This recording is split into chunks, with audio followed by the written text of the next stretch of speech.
Hello, everyone. This is the meeting of Budget and Finance, and today is October the 16th. I will quickly determine if we have a quorum. Councilwoman Porterfield is here.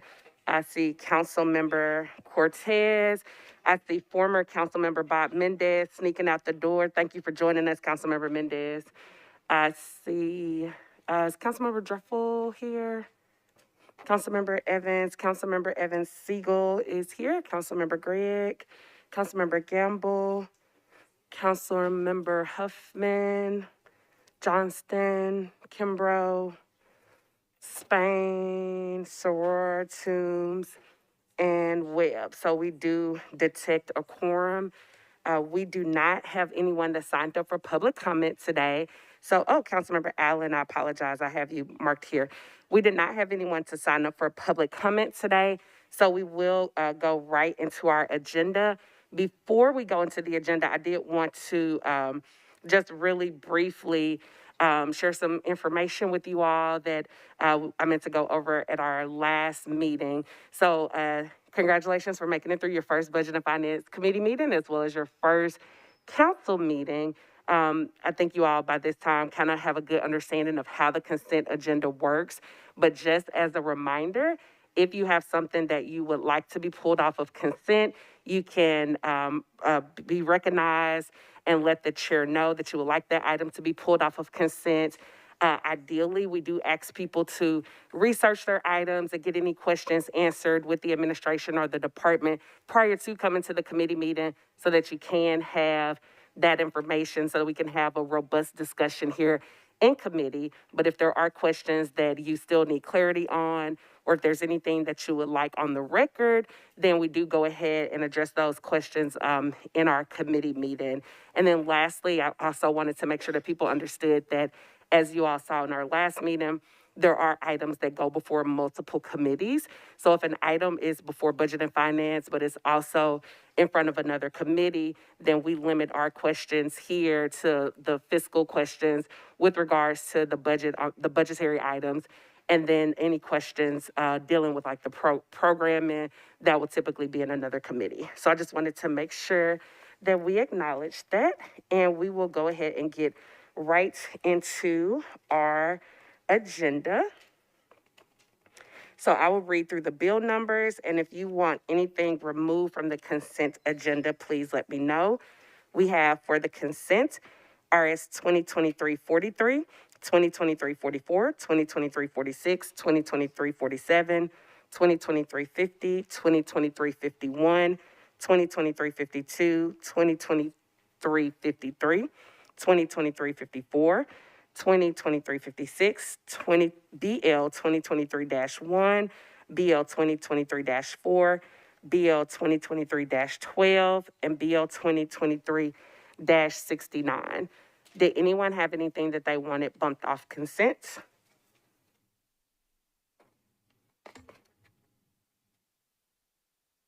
Councilmember Sorrell, you're recognized. 44, please. Okay. Make sure it's 44 and not something else. Thank you, Councilmember. Did anyone else have anything that they wanted bumped off consent? All right, seeing none, we will go through the captions. RS 2023-43, Porterfield, Evans, and Welsh approves Amendment 2 to an adult drug court and veterans treatment court discretionary program grant from the U.S. Department of Justice to the Metro General Sessions Court to implement a DUI court to serve participants convicted of a misdemeanor DUI offense. RS 2023-45. 45 was not on consent, my apologies. RS 2023-46, Porterfield Bradford accepts the terms of a cooperative purchasing master agreement for consulting and assessment services to meet regulatory obligations under the Health Insurance Portability and Accountability Act for the Information Technology Services Department. RS 2023-47, Porterfield, Welsh, and Bradford accepts an energy efficiency and conservation block grant from the U.S. Department of Energy to the Metro Department of General Services for an energy retrofit to the Metro Nashville Historic Courthouse to replace lower efficient bulbs with LED lamps, improve thermal efficiency, and minimize air leakage. 2023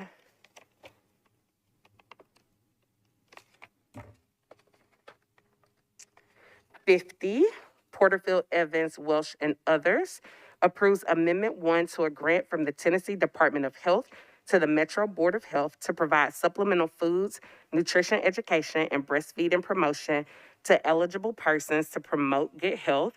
2023-51, Porterfield, Evans, and Bradford approves Amendment 1 to a grant from the Music City Prep Clinic to the Board of Health to provide funding to support the U Equal You Ambassador Project to end the HIV epidemic. RS 2023-52, Porterfield, Evans, and Welsh approves a contract between the Metro Board of Health and Vanderbilt University Medical Center to approve clinical experience opportunities for its dietetic internship program students. RS 2023-53, Porterfield, Styles, Welsh, and others appropriates $30,000 through a grant contract between the Metro Nashville Public Library and Oasis Center Incorporated to provide services that help youth grow, thrive, and create positive change in their lives and in our community. RS 2023-54, Porterfield, Styles, Welsh, and others appropriates $250,000 through a grant contract between the Nashville Public Library and Oasis Center Incorporated to provide college access services for the Power Youth Program. RS 2023-56, Porterfield, Parker, Welsh, and others approves a federal financial assistance award of domestic grant from the United States Department of Agriculture Forest Services to the Metro Nashville Water and Sewerage Services Department to help replant Nashville's diminishing tree canopy and retain all the benefits it provides. BL 2023-1, Porterfield, Bradford, approves the contract between the Metropolitan Government and Net Tango Incorporated to provide website maintenance and development support for Metro's website, nashville.gov, and for other Metro governmental agency or department websites as needed, and which will replace the expiring contract between the parties. BL 2023-4, Taylor, Porterfield, Rutherford, and Parker approves the participation agreement between the Metro Nashville Department of Transportation and Multimodal Infrastructure and the Cheatham County Railroad Authority for the rehabilitation and repair of the overhead railroad bridge crossing Albion Street and an upgrade to Albion Street under the bridge. BL 2023-12, Porterfield, Parker approves a contract between the Metropolitan Government and FLW Southeast Incorporated to provide process instrumentation products, parts, and repair services. And BL 2023-69, Styles approves a license agreement between the Metro Department of General Services and the Salvation Army for use of storage space located at 5244 Hickory Hollow Parkway. Is there anything else that anyone would like to be bumped from the consent agenda? Seeing nothing, can I get a motion? Thank you. It has been moved and properly seconded. All those in favor say aye. Those opposed, nay. Any abstentions?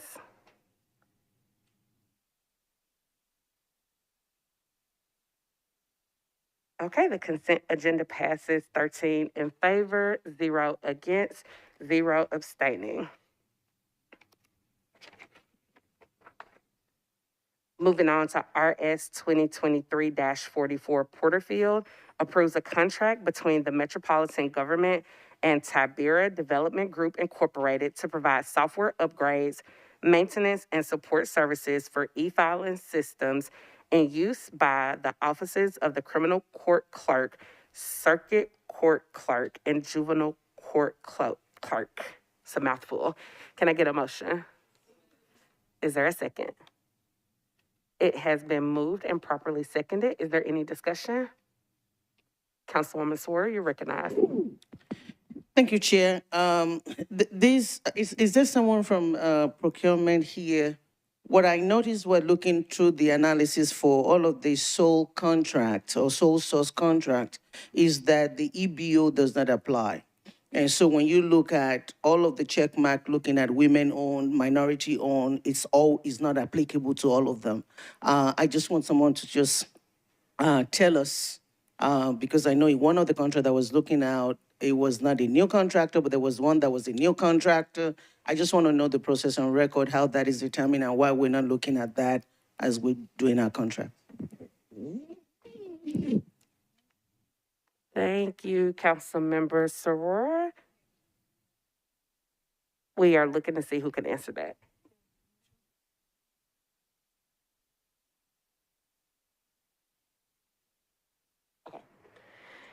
And just for the record, the person, Michelle, who does our procurement, is not here today for this meeting. But finance has said that they will get that information and make sure that it is relayed back to you, Councilmember Soror. You are welcome, Councilmember. Is there any other discussion?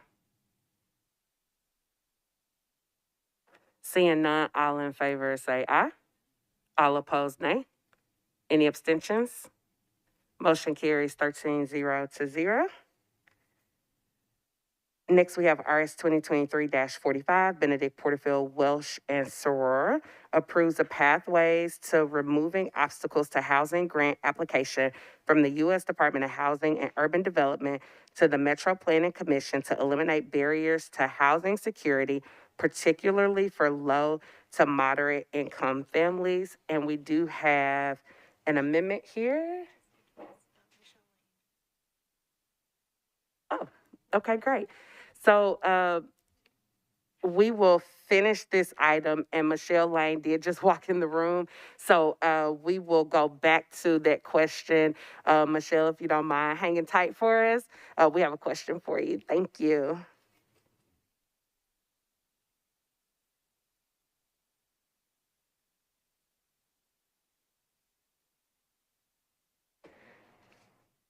All right, thank you. Back to RS 2023-45. Is there a motion?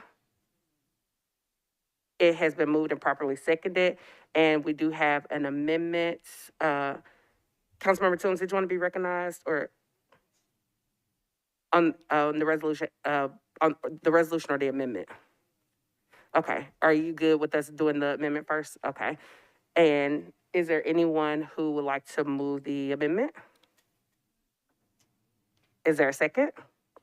All right, it has been moved and properly seconded. Councilmember Benedict, would you like to speak on your amendment?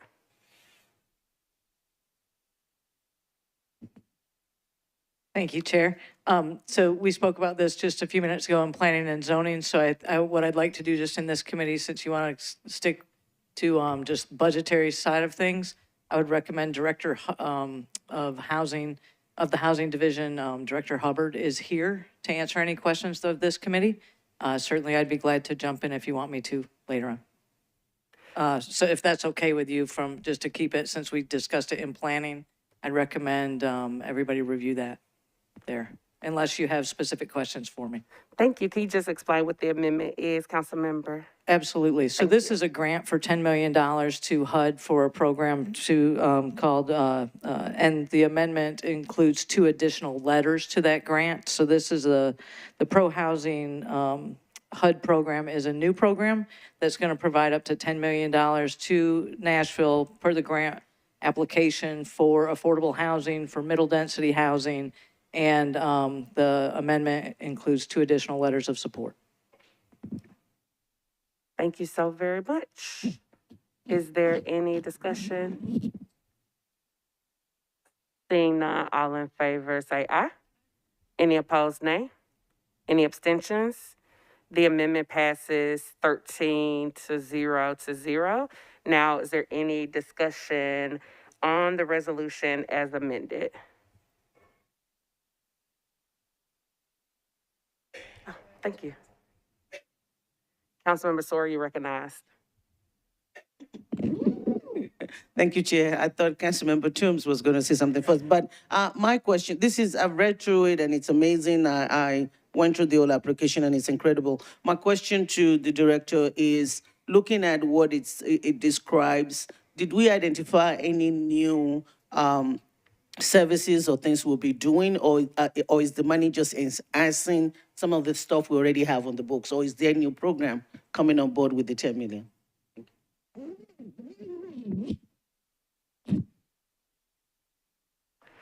Director Hubbard, you are recognized.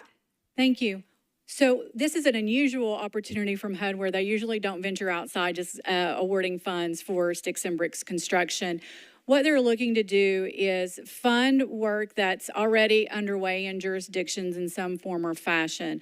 There are some new initiatives that we're doing with this that have been informed by years of conversations and stakeholder engagement. So there are really, outside of just general grant admin, the planning staff have already been looking at missing middle housing. This would take that much further to get it to like policy development.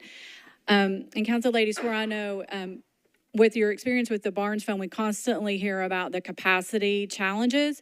So this was actually something HUD put in their funding notice about. One of the things they're looking for is how to increase that. So we thought this was a great opportunity to create an affordable housing accelerator program. What we've heard from stakeholder engagement with both the Urban League and Music City contractors groups and others is there's this missing marketplace around pre-development assistance, which is what this would fill in that gap. Then the third one that is new but is building upon something that the Urban Institute and Think Tennessee and some other congregations have already started doing is looking at land, the development potential of land owned by faith-based institutions, which are actually the largest landholders in the county outside of the public. So this would create a formal program. Atlanta has something very similar that we would like to model. They've used a consultant to do that. And then the largest one is funding to do permanent supportive housing or 0 to 30%. We need lots of units. We're trying to capture as much money as possible, but HUD's looking for a buffet of different strategies to address. We've listened to lots of webinars, so we believe our application is very competitive on what we've heard through the HUD guidance, and we're tackling our barriers to housing through multiple avenues. Councilmember Sora, you're recognized. Thank you. And so one last question is that I know that one of the Housing Task Force recommendation is 30 million to bonds. And looking at the application, I did know that it says the 10 million will also go through bonds. So if we do get the money, 10 million, it will be in addition to the 30 million. Correct. Not substitute. Absolutely okay. Thank correct. You. Thank you, Councilmember Sora. Councilmember Toombs, you are recognized. Thank you. Excuse me. Thank you, Chair. I missed the planning committee conversation. For the I guess the upcoming program that's going to implement or use these grant funds, are there any particular areas of the county that have already been identified? Director Hubbard. We are looking for countywide. We're not targeting a specific area with especially the permanent supportive housing or the capacity building or even the faith-based development initiative. What we prioritize, though, are projects and developments along or within transit corridors, with access to healthy food that are walkable. So that's what we will be looking to target as we work to both fund projects as well as build the capacity of developers to understand how to develop in these areas. And then Greg Claxton can specifically talk to where the missing middle housing might be focused. So if I might invite Greg up to talk about that, Chairman. Yes, thank you. Good evening, council members. Greg Claxton with the Planning Department. On the missing middle side, I think there's a few different ways to look at this. Within the grant itself, we haven't targeted a specific part of the county for looking at this. However, if awarded and we get into this process, we'll need to make some decisions around what zoning districts we're looking at, because it's sort of what barriers those are proposing, what barriers those are creating for various building types.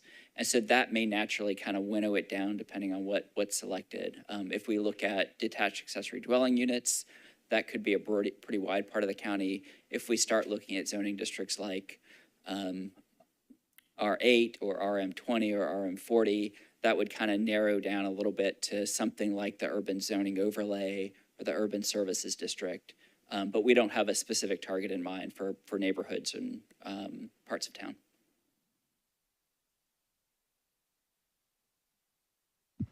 Just one more. So these funds would work like the Barnes Fund where developers would leverage whatever money was awarded to them by Metro? Director Hubbard, you're recognized. Thank you. So the permanent supportive housing, the Affordable Housing Finance Program is the only program that we're proposing to fund that goes directly to development, and we would use that similar process. The faith-based initiative and the Affordable Housing Accelerator Program, what we're proposing to do with these funds are to create a formal capacity building programs. But for developers that come through these two programs, we're proposing to leverage some funding from the Barnes Fund to be set aside to make then that next step that is another barrier for minority and small developers. Once they get past that pre-development is that next access to capital. So having some set aside within the Barnes Fund to take that next step is what we're proposing as a leverage. You good, Vice Chair? Thank you so very much. Thank you, Director Hubbard. Thank you. Any other discussion? Seeing none, all in favor say aye. All opposed, nay. Any abstentions? Seeing none, motion carries 13-0. Now, and if we could, Michelle Lane, if you don't mind, could you come up and address, Councilmember Swore had a few questions on RS 2023-44. So we're going to backtrack for just one moment. And Councilmember Swore, I will recognize you so that you could direct the question, please. Thank you, Chair. Thank you, Ms. Lane. The question is not specific to just that bill only, not just that resolution, but as I was looking at all the sole source bills that we have, whether it's resolution or ordinances, and looking through all of them, I realized that when you look at the summary sheet, all of the equal business opportunity question were not applicable. I understand what sole source mean. For a continuing grant is the only place you can get it, but there were some that were brand new. So at the points where you're deciding before you, how do we do that, or how do we, in our procurement process, look at small businesses, minority businesses, women-owned businesses, as we make this decision as it relates to procurement? Just wanted a general overview of that and how that is done. Okay, great. Yes, so the Equal Business Opportunity Program, Councilmember Zuara, excludes sole sources. It excludes emergencies. It excludes any kinds of purchases that departments may make using their delegated authority. There is currently no, which is set right now at $25,000. So you're talking about the maximum spend under that delegation being $25,000. Not to muddy the water with the sole sources, but I think this is a good question, and I think that the procurement regulations could provide some additional clarity and direction for me specifically, as it does with cooperatives. You know, when we look at, and I understand that this body approved at least one cooperative here today. What I'm required to do, according to the regulations, is to engage in a review of the market and to understand whether or not there's going to be a potentially negative impact by approving it, contrary to if we would have put it out for competitive solicitation ourselves. So because sole sources are excluded, there is no real process of saying, you know, how do we get small business in here and how do we, you know, get minority business in? More often than not, we see a lot of our sole source contractors be smaller. Sometimes they're really big, but as it relates to Black, brown, and women-owned businesses, the only effort that we can really engage is related to the EBO, which excludes those sole sources. So if I were to engage some other effort, it would potentially be a violation of the Equal Protection Act or clause. But what we could do, I think, is similar again to what we do with cooperatives, which the regulations require anytime I approve a cooperative for services, not goods, just services, that I have to engage in a consultation with the finance director. And that consultation basically is saying, hey, I've looked at the market and I understand there's not going to be a detrimental impact. I think that that would be a fair solution that could give, residents, the council, some confidence that we've at least considered this as a method of, potentially promoting inclusion. I mean, we don't have to always approve sole sources. There are some that if we don't approve them, it's going to have a negative impact to the department. So, this is the only source out there. But we could attempt to solicit it and see what we could get under the EBO. It would add time to the process, but it is one of those things that we could consider along with the specific needs of the department. Thank you, Ms. Lane. Sorry, Chair. You're recognized. So thank you for that. And I think what I'm after, and I think what this body is after, is as we look into equity and as we look at our processes, we need to look for ways to make it better and include more, especially local people to participate. And so I look forward to that further conversation and looking at what we need to do to make that happen. So thank you. Thank you.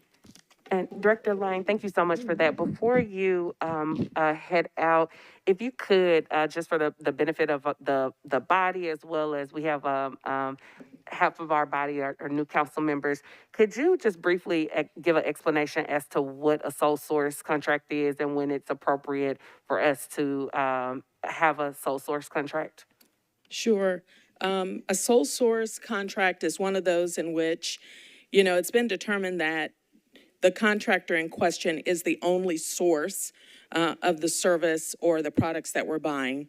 In some instances, we're looking at sole sources also because, for example, there's one that you have before you tonight for some specific parts, and the entire system, say for water services, for example, is built using these parts.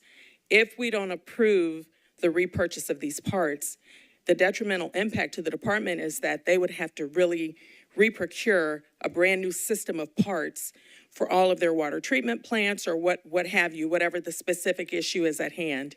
And the cost prohibitive nature of that is such that it's in Metro's best interest to move forward with that sole source. Until which time, the department would decide that we need to put a different kind of part system in and they put it out for bid, then we would consider those not to be sole sources. But usually those sole sources mean there's only one vendor that can provide it, and it's not just based on proprietary compatibility. The procurement regulations require that I look at more than just proprietary compatibility. And so what we do, just to give you all a sense of how that works out for us, is we engage a piece of software resource that we have available to us. It is called GovSpend. And we look at what other municipalities in the area are doing when they're buying the same thing. If we can find other vendors on GovSpend, then we say this is not a sole source and we deny.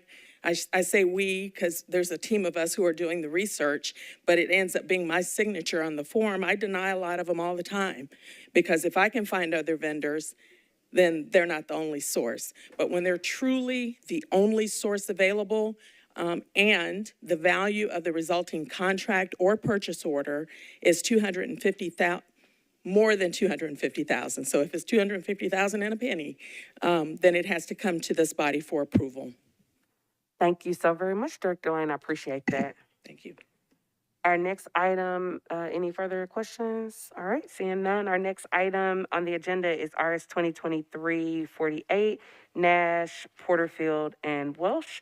Authorizes the Metropolitan Department and and Housing Agency to enter into a pilot agreement and accept payments in lieu of ad valorem taxes with respect to a multifamily housing project located at 4608 Nolensville Pike, known as Sojourn Nolensville Apartments. Thank you. Is there a second? It has been moved and properly seconded. As we are going into discussion on this, if we could have Joe Kane to come up and speak a little bit on this pilot, and if you can also just really briefly shed light on what a pilot is to make sure that everyone on the committee is informed. You're recognized. Thank you. Joe Kane, Director of Urban Development with MDHA. The pilot program has been an extreme benefit to producing additional affordable housing for the low income. These pilots have received low income housing tax credits, which is a federal program that is administered by the Tennessee Housing and Development Agency. They award credits based on varying criteria that is put out for public notice every year, that they're putting out what their priorities are, what areas are their priorities, and what they're looking for. MDHA's role in this is to help make the project financially feasible, and working with Metro Council and the city, we developed a pilot program, payment in lieu of taxes. The tax assessors have no choice under current law but to appraise total income that comes into a project. The assessor values the amount of the credits as it goes into the actual project, which overinflates the actual income, but is therefore taxed under the property tax laws. THCA has been working. There's been a lot of work to help address the state law that may eliminate the need for these pilots in the future, but they have been successful yet in doing that over the course of years. So what we do with this payment in lieu of taxes is we do an analysis essentially based on the actual income that the project gets from the tenants that come into the property. And we do an analysis of that. We do evaluation similar to what the assessor does on rental projects. We have conversations with the assessor to see what they're using, what type of cap rates they're using to discount property values down on that, and use a similar methodology ourselves to come up what the value of this property should be if it were solely based on the amount of income that comes to it from the rental of these affordable units. The restrictions are hard and they're firm, that they go to people below 60% of median income. As I mentioned, this is a federal program. It is actually the Internal Revenue Service. And so if they are not in compliance with that, there's a huge hammer that comes back on those. And there's annual reporting that comes into THDA, MDHA gets those. We see an annual reports out to the council as well as about the projects that have been approved every year and what the actual abatement is based off of the tax rolls and what the actual tax payment is, so that there's this ongoing reporting coming back to you on an annualized basis for this project. It's been extremely successful, and we certainly think that this has been a huge help in the city of Nashville. Approximately, I don't have the exact number in front of me, but we're over 5,000 units that have been developed, closer to, I believe, about 7,000 units at this time that have been presented to Metro and approved for the pilots. You get to review each one of these as they come through. We review them. They get considered by our board committee, our development committee at MDHA. They also go to our full board at MDHA as well for approval before we bring them to you.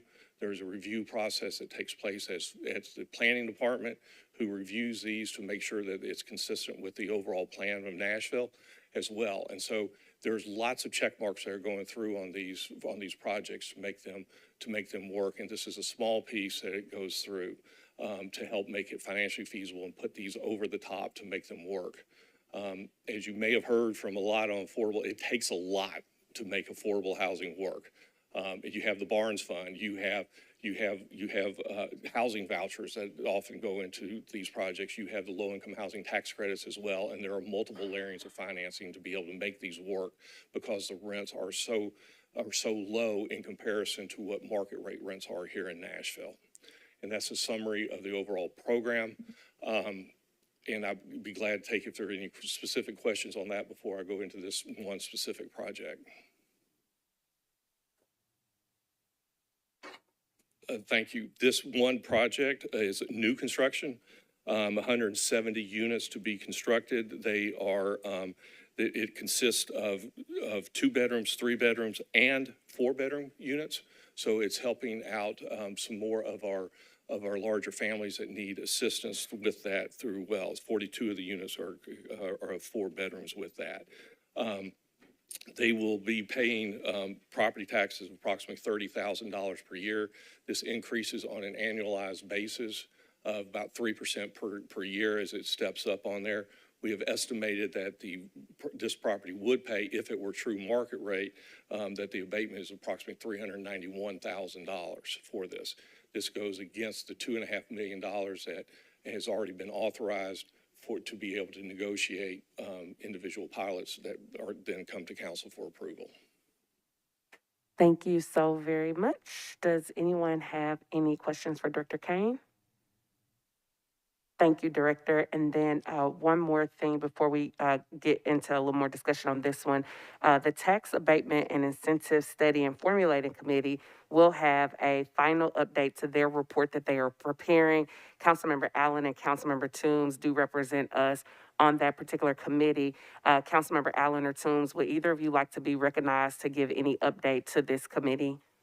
Councilmember Allen, you are recognized. Thank you, Madam Chair. We've been meeting since March, I think, and have spent a lot of time just getting our arms around all the different abatements that are available. And ultimately, we hope in November to come back to the council with a report that says these are the things that we do, and this is what they used to be centered around, and now our priorities have changed. And we recommend more formalizing kind of an ongoing review to ensure that that we are comfortable with what those priorities are. And also, as Mr. Kane mentioned, there's a $2.5 million cap on this particular tool. We're coming close to bumping up against it, and there's some other tools that also have caps.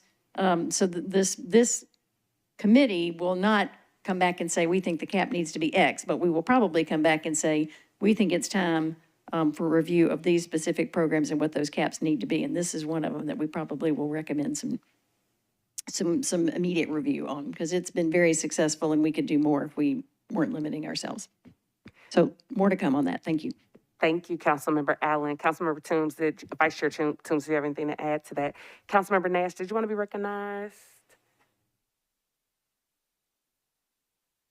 You're recognized. Yes, please. Thank you, Madam Chairman. Although this project is currently in District 27, when all the planning was being done for it and all the work, it was actually done in Council Lady Sepulveda's district, and she will become the lead sponsor on this, but I just want to make that clear. Thank you so very much, Councilmember Nash. Councilmember Soror, you are recognized.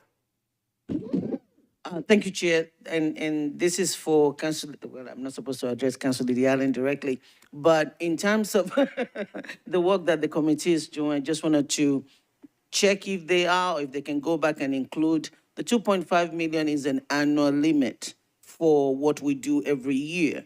But do we have somewhere in your report, are we going to get in your report what the total abatement is every year for all the projects that is currently current? Councilmember Allen, you're recognized. There will be a table in the appendix that'll kind of put all that together. Good question. That's important to know. Thank you, Councilmember Allen. Thank you, Councilmember Soror. Is there any other discussion? Seeing none, all in favor say aye. Aye. Any opposed, nay. Any abstentions? Motion carries 13 in favor, 0 against, 0 abstentions. Moving on to RS 2023-49, Welsh Porterfield authorizes the Metropolitan Department and Housing Agency to enter into a pilot agreement and accept payments in lieu of ad valorem taxes with respect to a multifamily housing project located at 101 foothill court known as Nashville Christian Towers. Can I get a motion? Is there a second? It has been moved and properly seconded. Is there any discussion on this piece? And Director Kane, if you don't mind, can you tell us how many units this one has, as well as how many bedrooms for this one as well? Yes, yes, ma'am, thank you. This one is probably some that are the most important to affordable housing. This is a rehab of an existing unit, and oftentimes they prioritize these, as I mentioned with THDA. They'll have a list of priorities, and rehab oftentimes falls in as a high priority. With this, we are able to maintain the affordability of properties that are rolling off of the program. And so this one is going to rehab 175 existing units that are on this property for to be able to maintain them as affordable. With that, we also request that and receive a relocation program of how developers move around the existing tenants so that they are not displaced. And they typically do that with, obviously they get some normal attrition that goes in there, but they typically work floor by floor in the building as they go through that so that individuals are not displaced. And so we see that as it goes through. And so I do appreciate that and want to identify that this is the other way that affordable housing is supported in Nashville through this program, is by maintaining existing. Thank you, Director Kane. Do we have any questions? Councilmember Evans Siegel, you're recognized. On that displacement plan, when they go level by level, is that contractually required, or is it, how is that plan put into place with MDHA to make sure that they're not being displaced throughout the process? It is not contractual. We monitor that with that as we go through with the program and to ensure that they are adhering to that with a pilot agreement and separate lease agreements that we have as well. Any follow-up questions, Councilmember? Yeah, sorry. I you're just want to make sure I understand. So is it a lease provision then that they not be displaced, or that they just report to you? They're reporting to us, and they've demonstrated the plan, and they have in writing, they have sent to us that they are going to be following that plan, that what they're going to be doing, but we do not have it per se in the lease agreement itself, but we do have a written statement from them that says this is the relocation plan that they will be utilizing.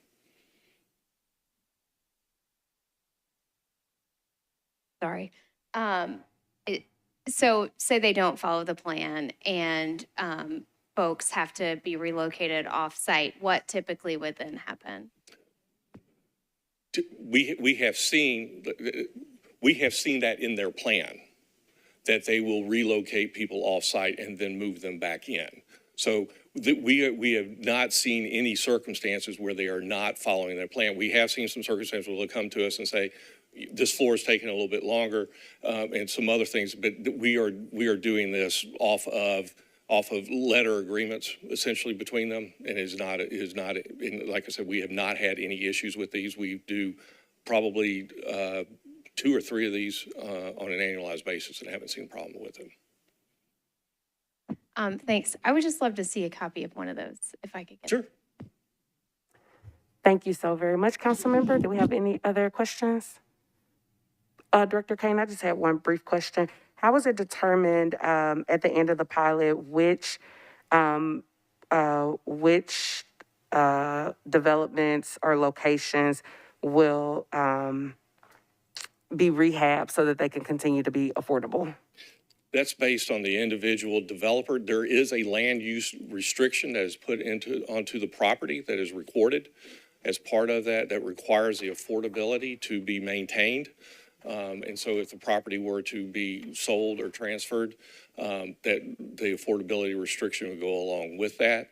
It is up to the individual developers, and oftentimes they are sold and someone picks them up, as in the case of this project here at Nashville Christian Towers, and a different buyer comes in and does the renovation and keeps them and refreshes the whole program, the whole building for affordable residents.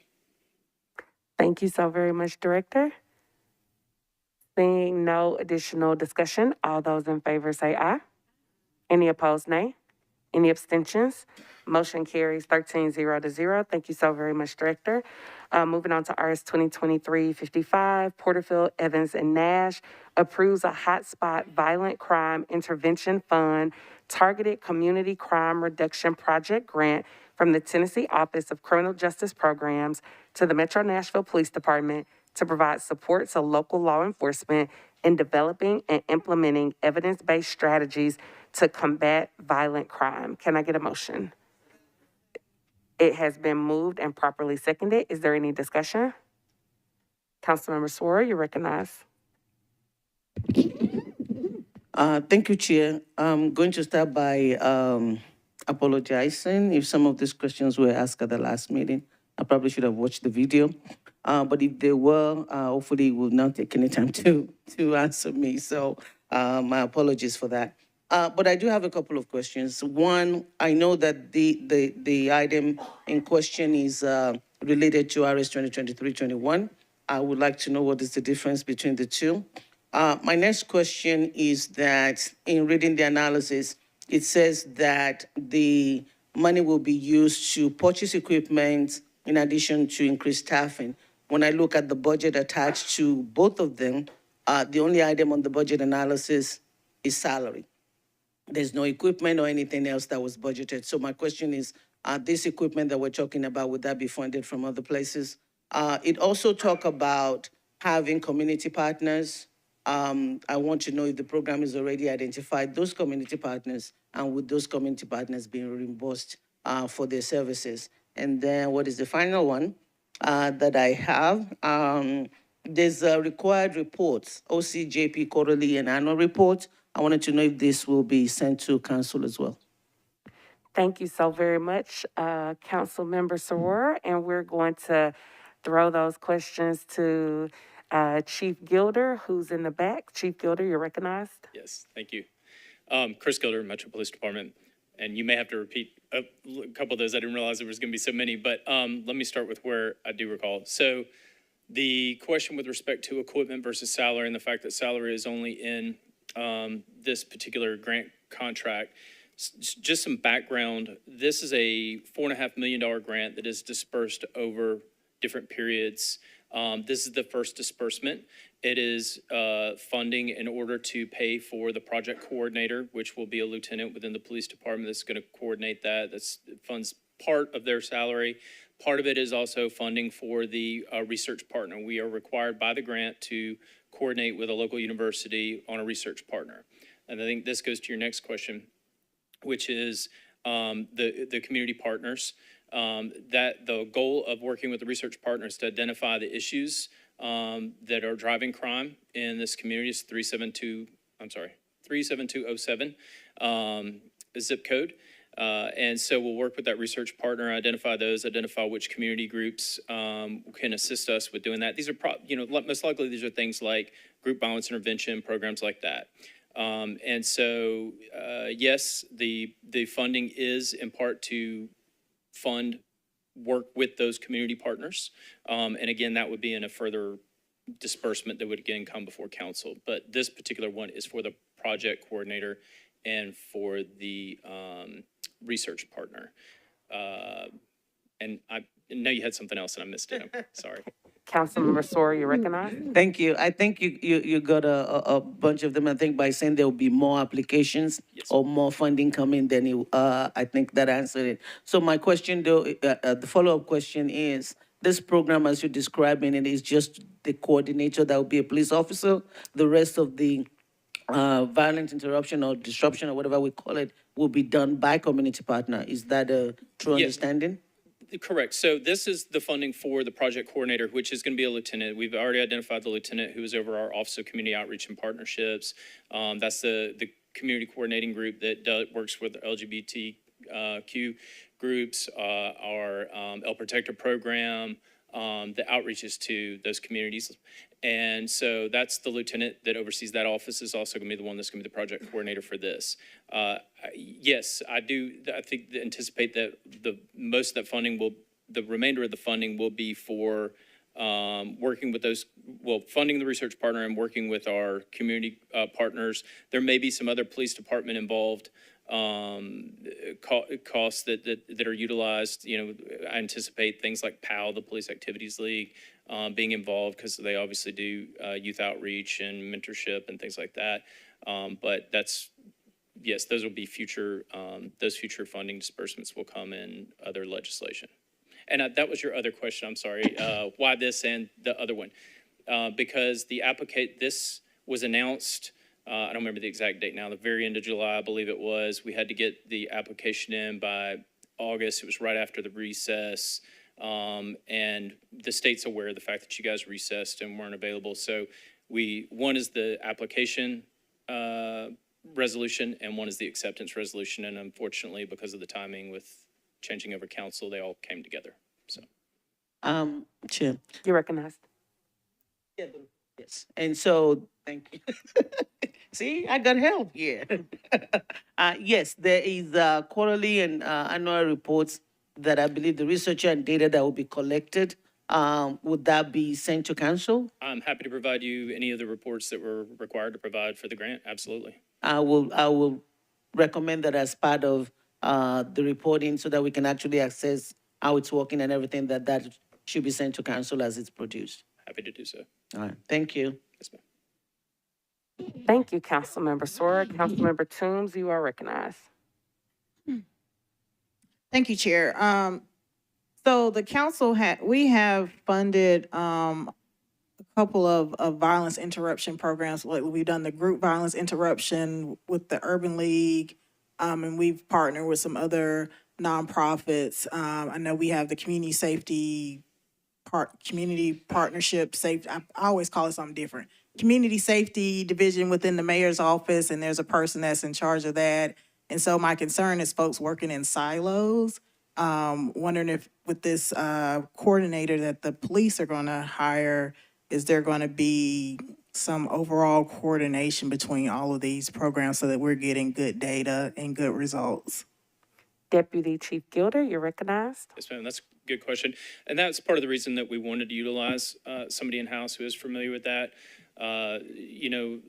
We have our Office of Alternative Policing Strategies that is involved in the group violence intervention project with the mayor's office. And so, yes, we foresee, coordinating with the infrastructure that's already in place.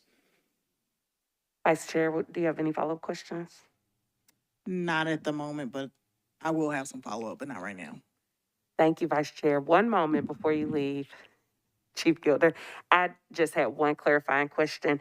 You mentioned that the grant will cover a portion of the lieutenant's salary who is currently with MMPD. Is that correct? So they're not hiring a new person. This is someone that's already there? That's correct. Yes, ma'am. So what then happens? So would that be a reimbursing MMPD because MMPD is already paying that person's salary? And if so, what happens to the money that was previously allocated to that person's salary? Does that go back into the general fund? Or are you all able to use that as discretionary, or what happens to that funding? Well, so it is an allowable expense under the grant to reimburse the salary of somebody in-house, which is why we're utilizing the lieutenant. As for the funding, I don't have a dedicated, cost that we're going to use it towards. Obviously, we have overtime overages that tend to occur because of unforeseen events. I think last year we ended up going over about $13 million in overtime because of various things that happened, whether they're tornadoes, Christmas Day bombing, COVID, you name it. So, while there is some reimbursement there, it's not a large sum. And like I said, we have not identified, okay, we're going to use this savings for this expense, but, chances are it's probably going to be subsumed by some type of overtime expense, unfortunately. But the savings does stay with the department? I would have to defer for sure to administration, but that's my understanding. Can we get administration to address that? Ms. Wiggins? Yes, thank you, Chair. At the end of the fiscal year, if budget is not completely expended out of a department, those funds are returned to the general fund balance, and the next year starts a new budget cycle. So if there were remaining funds, they stay throughout the fiscal year within the MNPD budget. Ms. Wiggins, can you, I'm sorry, I don't want to be a stickler, but I just want to make sure that it's clear for the record. So the funding that is allocated for that position or for that salary, if we're getting a reimbursement for that, that portion of the funding is not used, does MMPD have the discretion to use that funding then for anything else? Or is it now kind of overage that goes back to the general fund? It can typically be used for other, think of it as other like compensation and salary. So they have some flexibility within that line item to cover a different overage, or overtime is often a common need. And so they can use it typically within that same similar categories. So it doesn't have to be used for only that position. Thank you so very much. Is there any further discussion? Councilmember Kimbrough? I have one question, and can you hear me? Yes, ma'am. Okay. It was regarding the target area. In the grant application and the grant prerequisites, I suppose, it said, or you all said that you would be targeted 37207, and I believe it was based on statistics for violent crimes between the year of 2019 and 2021. Is that correct? Yes, ma'am. It's the state. So first of all, the state identified using FBI crime reporting statistics, the top 10 most violent zip codes in the state. 9 of them are in Memphis, Shelby County, and one is here, and that is 37207. Okay, thank you. Thank you, Chief Gilder. Do you have a follow-up question, Councilmember Kimbrough? I do. I'm sorry for not All good. addressing you, Chair Lady. My next question is, I'm wondering if the data that they're using to target 37207 is stale or outdated, because since our last meeting, well, no, not this committee, it was another committee. Since that last meeting, we have received data from the chief himself.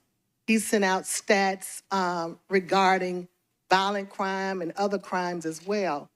And I'm somewhat confused, and maybe he can help me here, because based on the data they sent out, now, Chief Drake sent this, and this covers October 1st, 2022, until pretty much now, September 30th, 2023.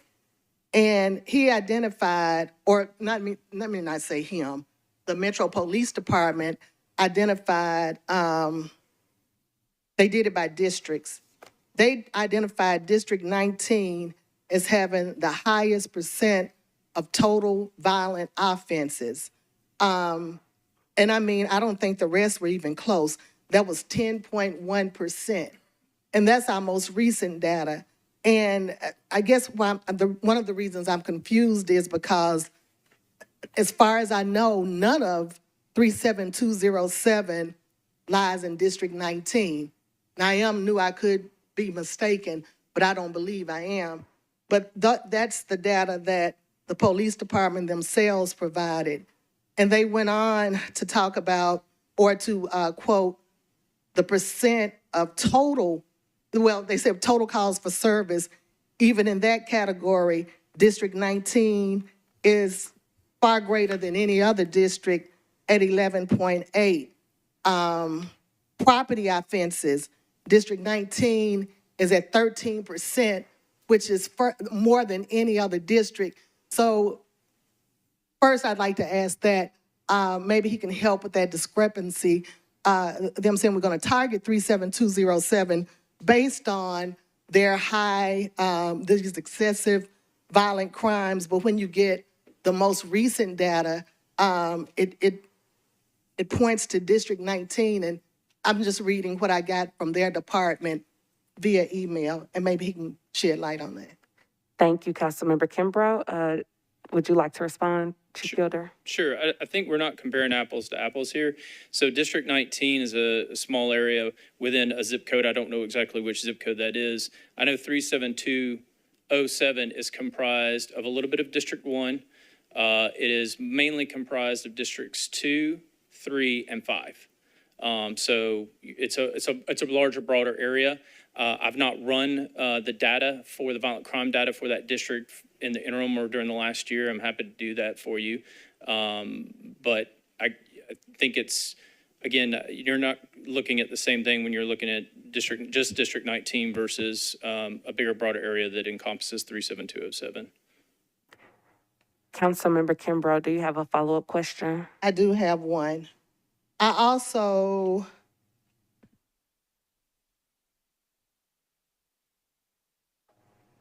and I may be catching him a little bit off guard. After our last meeting in another committee, I submitted letters. It wasn't this committee, not letter, questions. It wasn't this committee. One of my questions was exactly the same one that you asked, because I'm still confused on that, because in that same grant, and I think that one was, I'm talking about 2023-21 now. In that same grant, which is very similar to this one, I think the language may be exact. In that one, they were given money to reimburse as well.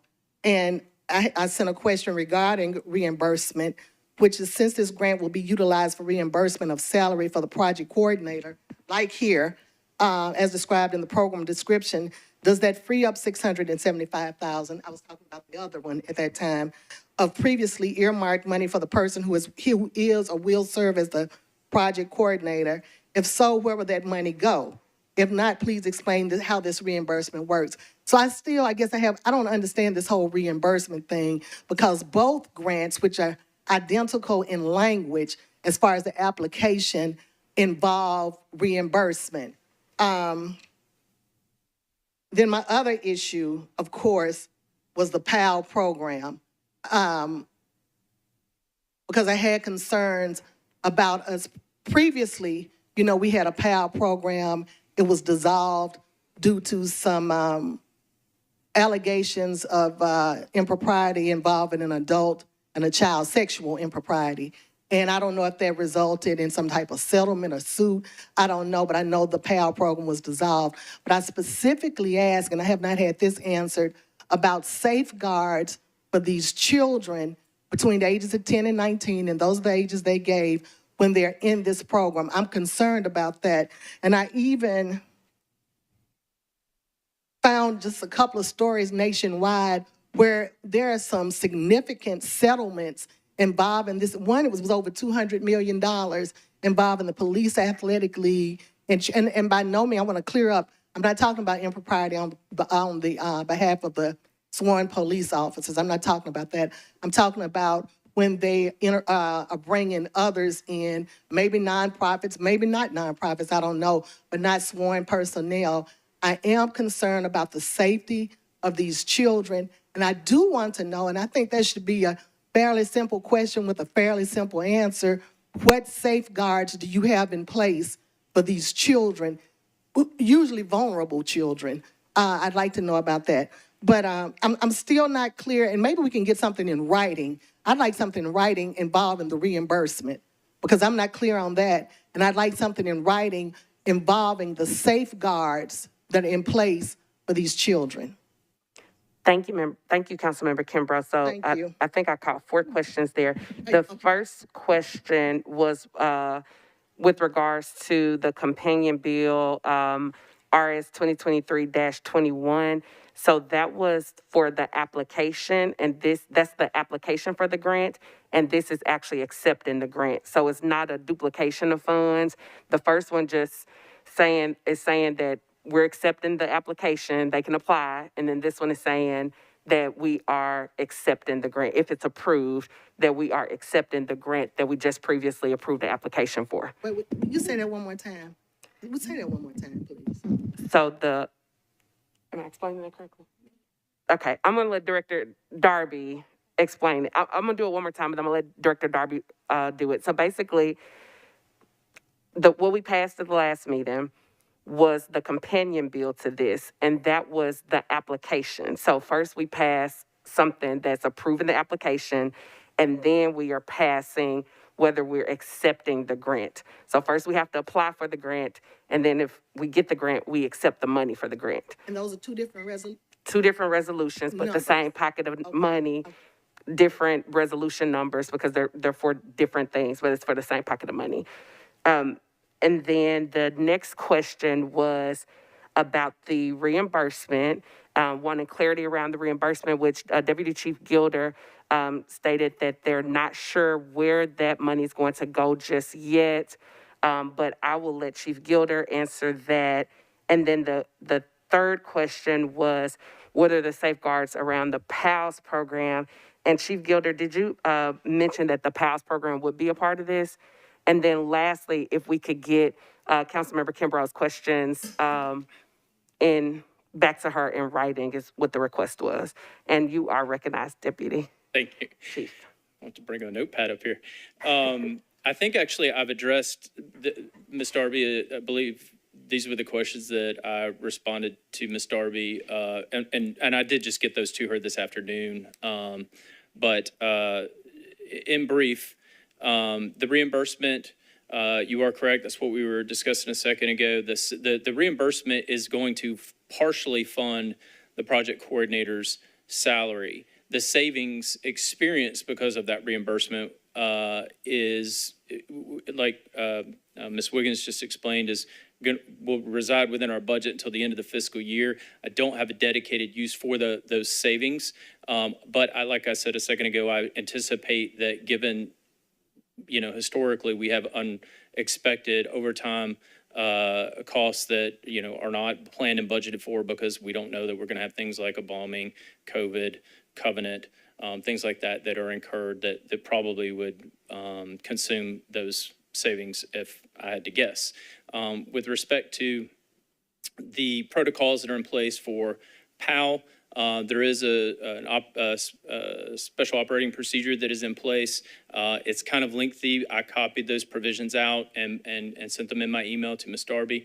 But in short, there are background checks that are required for anyone who is volunteering with the PAL program, and also an interview with our PAL staff prior to them becoming a part of the program. And then those background checks are actually conducted on an annual basis.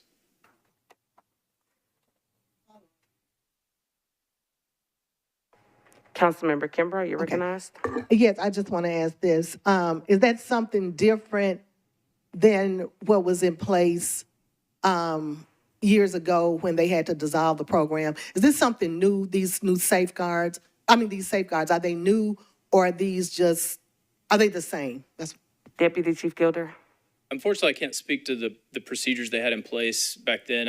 My understanding that incident occurred in about 2000. So I've been on 21 years, but that was before my time. So these are the SOP procedures that were developed for this program. And like I said, I provided a copy of those. So I'm sure Ms. Darby will share them with you. I hadn't seen that. Okay, thank you. I think that may be it for now. Thank you, Councilmember Kimbrough. Is there any further discussion? Seeing none, all in favor say aye. Any opposed say nay. Any abstentions?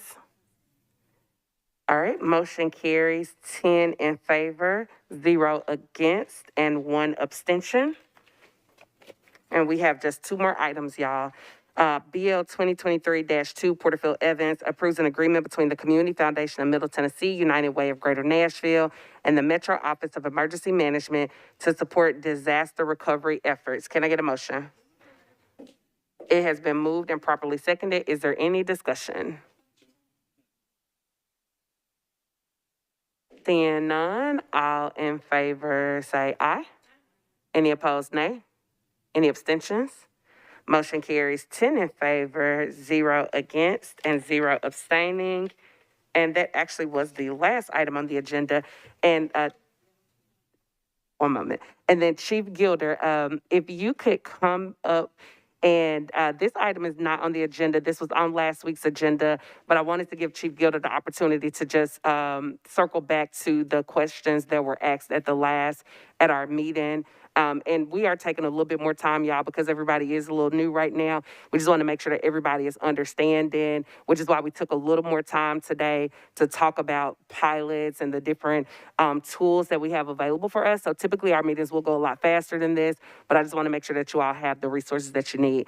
So Chief Gilder, if you could just address the questions that were asked at the last council meeting with regards to the funding for the SRO officers, the number of SRO officers, if you could just address that for me. Sure. So I guess the question came up, was there additional funding that was provided for SROs over the last several years? And looking at fiscal year 22, 23, and 24, there are no increases in sworn headcount for SROs. There were increases in overall headcounts, primarily composed of the 9th precinct that is set to come online and onboarding those folks, because obviously hiring and training takes time. And then I was also asked about the number of SROs that we currently have. There has been an increase in the number of SROs that are placed in schools. Last year, we had 38 SROs that were assigned to schools, and then some of which floated between schools because we didn't have enough to cover all the schools. This year, we have 62 SROs that are assigned to 46 schools. The way that's broken down is we have 16 high schools that are covered. At each high school, we have 2 SROs, and that's for safety reasons so that they always have someone else available with them in case there's any issues. And then we have 1 officer assigned to each of our 30 middle schools. So when you do the math, that adds up to 62 SROs. Thank you so very much, Chief Gilder. I appreciate that. And Councilmember Kimbrough, did you want to be recognized before we adjourn? I just didn't want him to leave first. I had one more thing. I just wanted to ask if he would also provide, if the police department, or maybe I can just send that to Ms. Darby. I just wanted them to break things down by zip code as opposed to district. The stats, he did it for the district for September through, well, the last year. I was wondering if he'd do something similar, broken down by zip code as opposed to district for the same time period when he emailed us most recently. Is this with regards to legislation that's on the agenda today? Yes. Or is this just overall data from the police department? No, it's related to today, 55 and 21, which is similar or related.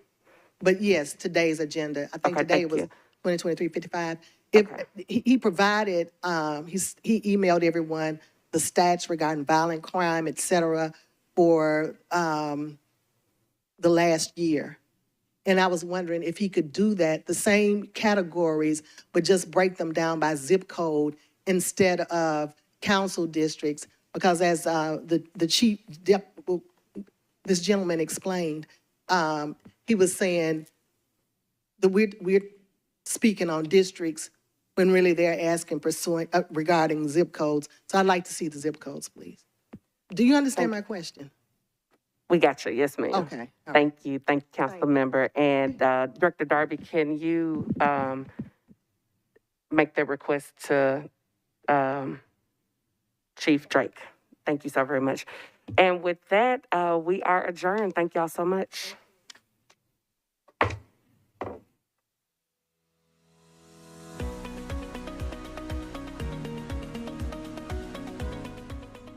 This has been a service of the Metro Nashville Network.